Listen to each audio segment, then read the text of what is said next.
Hey everyone, my name is Grace, and today I just want to talk a little bit about why prevention of child abuse and neglect is one of the best interventions that we can have. So I wanted to start off by looking at who is the most prone to abuse and neglect in particularly American society, but just in general as well.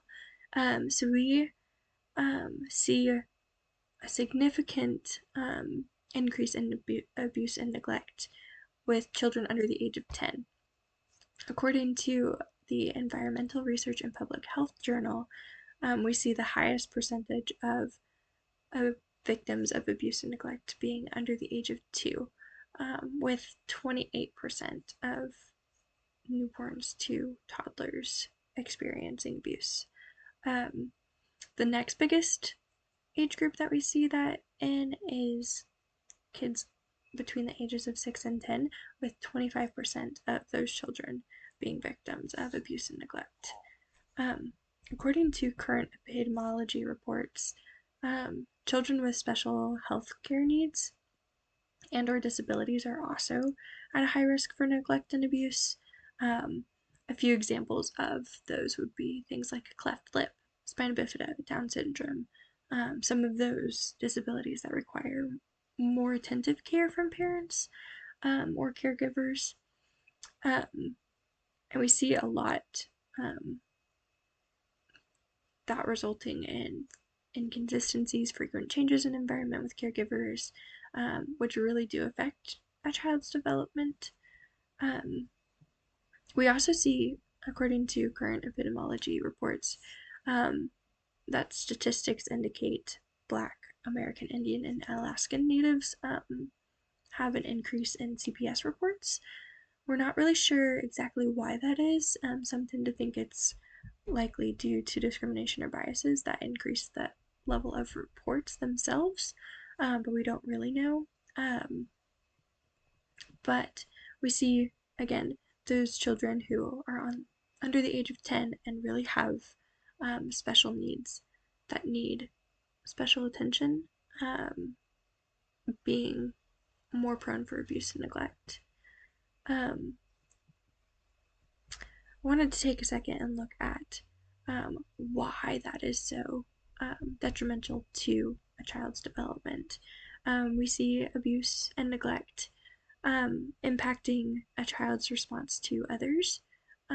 According to our textbook, when we looked at attachment styles, we see abuse and neglect really affecting those and can kind of surface as insecure avoidant attachment, the type A, and disorganized attachment, type D. Um, According to the Committee on Child Maltreatment Research Policy and Practice for the next decade, they found that children who have experienced abuse and neglect are therefore at an increased risk for a number of problematic developmental health and mental health outcomes. Those can include things like learning problems, um, problems relating to peers, internalizing symptoms, things like depression and anxiety, and externalizing symptoms, things like ODD, which is oppositional defiant disorder, a conduct disorder or aggression, as well as post traumatic stress disorder, PTSD. We also see uh, that as adults, these children continue to show an increased risk for psychiatric disorders, substance use, serious mental illnesses, and lower economic productivity, again, found by that Committee on Child Maltreatment. Um, so, those things, abuse and neglect, can really, really, really impact a child's development through those particular ways.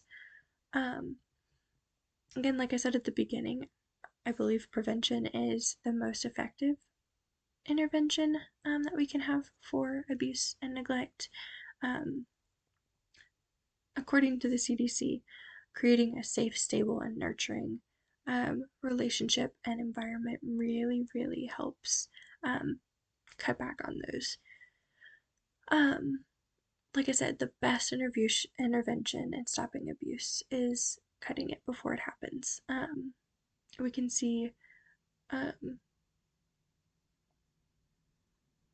a healthy environment really does help with the development of children, and we can kind of approach prevention with education, educating parents ahead of time, offering educational opportunities to them in a bunch of different environments. One of those would be after birth of a child, just teaching parents, okay, um, your child is young, you're going to be impatient. Here, let me show you what it looks like to take care of them in times where you might be frustrated or um, exhausted. Um, and then also, especially if they have those special healthcare needs, here, let me teach you how to take care of them, how to handle these different situations. We can follow up with them and ask if they're ready, if they feel ready and equipped. Um, Maybe more so on the factually, are you ready and equipped, not so on the feeling. Um, and really offering other options for them as well if they aren't equipped. Things like adoption or placing in the care of another family member can really help create that healthy environment for them to grow and develop. Um, and moving them into a healthier environment, we want to make sure that a couple key things are present. Things like secure attachment, things like synchrony with a caregiver, making sure that there's that parent infant relationship. You can kind of see that in the call response of cooing, a parent or caregiver cooing with the child, and then that child responding with cooing and imitation. And then we also want to make sure that there's that attentive care, that quality of care, responding to the needs of a child and encouraging development. And then that consistency, having a consistent, steady source of care from a particular caregiver. We want to really avoid frequent changes because those, like I said earlier, can really influence a child's development. So,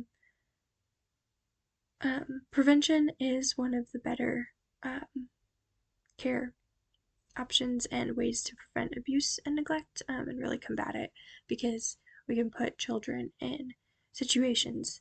We can take them from situations that are bad, and that's good. But if we can really cut back on the amount of um, if we can really cut back on how quickly abuse and neglect come up and why, then we can really stop abuse before it happens. Um, so yeah, that's kind of my thoughts on um, child abuse, how to prevent it, the best intervention. Thank you for listening, and I hope that you have a great day.